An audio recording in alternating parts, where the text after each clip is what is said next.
میرے نبی کریم علیہ الصلوۃ والسلام کی صفائی کا، نفاست کا، حضور کے حسن کا، ظاہری حسن کا جو اللہ نے دیا تھا، اس کا حال یہ ہے کہ رب فرماتا ہے والضحیٰ واللیل اذا سجا، محبوب تیرے چمکتے ہوئے چہرے کی بھی قسم ہو، اور جب اس کے گرد زلفیں چھا جاتی ہیں مجھے اس کی بھی قسم ہو۔ اور حضرت عبداللہ بن رواحہ نبی پاک کے صحابی ہیں، وہ فرماتے ہیں کہ حضور کوئی معجزہ نہ دکھاتے، نہ چاند توڑتے، نہ ڈوبا سورج موڑتے، نہ درختوں سے کلمہ پڑھواتے، کوئی معجزہ نہ دکھاتے، پھر بھی نبی پاک کا چہرہ اتنا خوبصورت تھا کہ لوگوں نے دیکھتے جانا تھا اور کلمہ پڑھتے جانا۔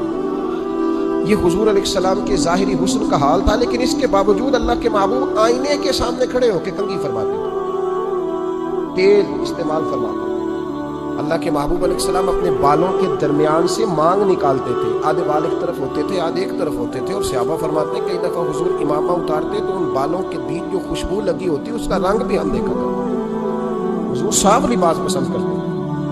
ایک شخص کو حضور نے دیکھا، اس نے میلے کچالے کپڑے پہنے، حضور نے ٹھنڈی آہ بھری، فرمایا کاش یہ دھو کے کپڑے پہنو۔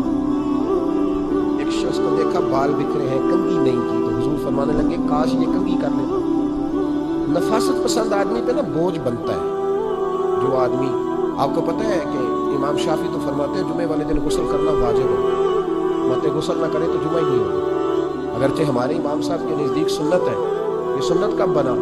ایک دن نہ بہت سارے لوگ اپنے اپنے کام سے اٹھے مسجد میں آ گئے، مسجد نبوی میں۔ کوئی کسان تھا تو کھیت سے اٹھ کے آ گیا، کوئی مزدور تھا تو مزدوری سے اٹھ کے آ گیا۔ تو مسجد میں جب بہت سارے لوگ جمع ہوئے نا، تو بعض لوگوں کو دقت محسوس ہوئی۔ تو رسول کریم علیہ السلام نے فرمایا کتنا ہی اچھا ہو کہ تم جمعے والے دن نہا کے آیا کرو۔ بس وہ صحابہ کا مزاج ہمارے والا نہیں تھا کہ تفصیل بتائیں، حکمت بتائیں، ملے گا کیا، ثواب کتنا، نہ نہائے تو گناہ، یہ کوئی نہیں۔ حضور نے کہا کہ نہا کے آؤ تو کتنا ہی اچھا ہے۔ پھر کسی صحابی نے کبھی بھی بغیر غسل کیے جمعہ ادا ہی نہیں کیا۔ کسی نے بغیر غسل کے کبھی جمعہ ادا ہی نہیں کیا نا۔ اسلام بڑا خوبصورت دین ہے۔ حضور نے فرمایا جو کچا پیاز کھائے وہ مسجد نہ آئے، پہلے مسواک کرے، دانت صاف کرے، پھر آئے۔ نبی پاک صلی اللہ علیہ وسلم نے فرمایا جو کچی مولی کھائے مسجد نہ آئے۔ مولی کھانا جائز ہے، پیاز کھانا جائز ہے، لیکن منہ سے بدبو آتی ہے۔ نبی پاک علیہ السلام کا ظاہری حسن کیا بات ہے۔ میلاد مبارکہ میں نبی پاک علیہ السلام کی جو چیز بڑی کھل کے باتیں آتی ہوتی ہے وہ رسول اللہ کا حسن و جمال ہے۔ آپ کی والدہ، آپ کی والدہ، آپ کی والدہ سیدہ طیبہ طاہرہ حضرت سیدہ آمنہ رضی اللہ تعالیٰ، اماں جی کہتی ہیں کہ میرے محبوب جب میرے بطن اقدس میں آئے تو جو تکالیف عورتوں کو ہوتی ہیں مجھے ان میں سے کوئی تکلیف بھی نہیں ہوئی، اور اماں جی کہتی ہیں مجھے کبھی کوئی ثقل، کوئی بوجھ محسوس نہیں ہوا، اور فرماتی ہیں کہ جو ولادت کے وقت لوگوں کو، عورتوں کو تکلیف ہوتی ہے مجھے وہ بھی نہیں ہوئی، اور فرماتی ہیں کہ نبی کریم علیہ السلام پیدا ہوئے تو ہمیں حضور علیہ السلام کی ناف کو کاٹنا نہیں پڑا، ناف بریدہ پیدا ہوئے، ختنہ شدہ پیدا ہوئے۔ آپ کو پتہ ہے عورتیں غسل دیتی ہیں بچے کو پیدا ہونے کے بعد، لیکن میرے محبوب نے سجدہ ہی کر لیا پیدا ہوتے ہی، امتی امتی کہتے ہوئے پیدا ہوئے۔ حق نے فرمایا کہ بخشا الصلاۃ والسلام، اور پہلے سجدے پر روز ازل سے درود۔ میرے امام فاضل بریلوی کا جو انداز تکلم ہے نا، اس کی بھی حد ہی کوئی نہیں، کوئی حد ہی نہیں، کہاں تک ان کی محبت جاتی، کہنے لگے پہلے سجدے پہ روز ازل سے درود، یادگاری یہ امت پہ لاکھوں سلام، یادگاری یہ امت پہ لاکھوں سلام۔ بتائیے بغیر وضو کے، بغیر غسل کے سجدہ ہو جاتا ہے؟ تو حضور نے سجدہ کر کے بتایا کہ اللہ نے مجھے پاک صاف پیدا کیا ہے۔ نبی پاک صلی اللہ علیہ وسلم کی والدہ نے جب یہ باتیں ارشاد فرمائیں تو لوگوں نے پوچھا ان سے کہ اماں جی پھر آپ ایک جملے میں بتائیں کہ ماجرا سارا کیا تھا، آخر ایک ولادت تو ہوئی نا، آپ کے وجود اطہر سے ایک بچہ تو نکلا، تو یہ کیا تھا؟ تو سیدہ آمنہ فرمانے لگی خرج منی نور، بس میرے وجود سے ایک نور نکلا، بس میرے وجود سے ایک، اور روشنی آتی جاتی ہے تو کسی کو تکلیف نہیں دیتی، ایک نور نکلا۔ میرے رسول کریم علیہ السلام کو ظاہری حسن بھی کمال دیا، پھر حضور کی نفاست پسندی، صفائی پسندی۔ نبی پاک جب بات کرتے تھے نا تو حضور کے دانتوں سے نور نکلتا، اس کے باوجود حضور ہر وضو کے لیے مسواک کرتے۔ میں نے ہر نماز کے لیے نہیں کہا، میں اپنے لفظوں کا ذمہ دار ہوں۔ کس کے لیے بولے آپ حضرات؟ ہر وضو کے لیے، یعنی اگر نبی پاک نے وضو نماز کے لیے کیا تب بھی مسواک کی، اور اگر قرآن شریف کی تلاوت کے لیے کیا تو پھر بھی مسواک کی، کسی اور موقع کے لیے وضو فرمایا تو پھر بھی مسواک کی۔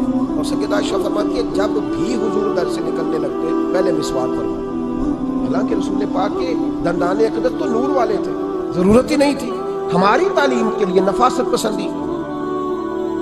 ایک بات میں نے شروع کرنی ہے پر آپ نے ناراض نہیں ہونا، پہلے وعدہ کرنا. نہیں بولے انہوں نے ہو جانا ہے، چلو ہو جائے کوئی بات نہیں، خیر ہو جائے. آپ نبی پاک نے بڑی اچھی نہیں گزاری، اچھی نہیں. ایک بات پوچھتا ہوں آپ سے، یہ درد دل ہے میرا اور صرف سمجھانے کے لیے عرض کر رہا ہوں، کوئی تنقید نہیں. اللہ تعالیٰ مجھے نیت کا وسیع بتا. ایک بات بتانا، اگر بہو کھانا پکا کے لائے اور سالن سے بال نکل آئے تو پھر اس کا کیا حال ہوتا ہے؟ نہیں تو بوڑھے پلیٹ اٹھا کے دیوار میں مارتے ہیں، ایسے ہی ہوتا ہے نا. یہ کیا ہے؟ اور اگر کبھی روٹی سے نکل آئے تو بیوی صاحبہ کا کیا حال ہوتا ہے؟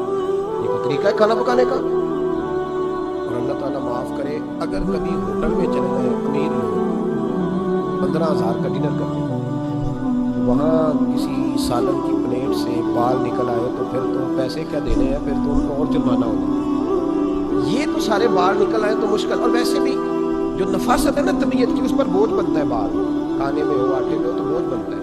تو بڑی مونچھوں والا دوست، بھائی، بزرگ جب پانی پیے گا تو بال پانی میں جائیں گے کہ نہیں جائیں گے؟ حکیم اور ڈاکٹر کہتے ہیں کہ کینسر کے مرض کا خطرہ ہے.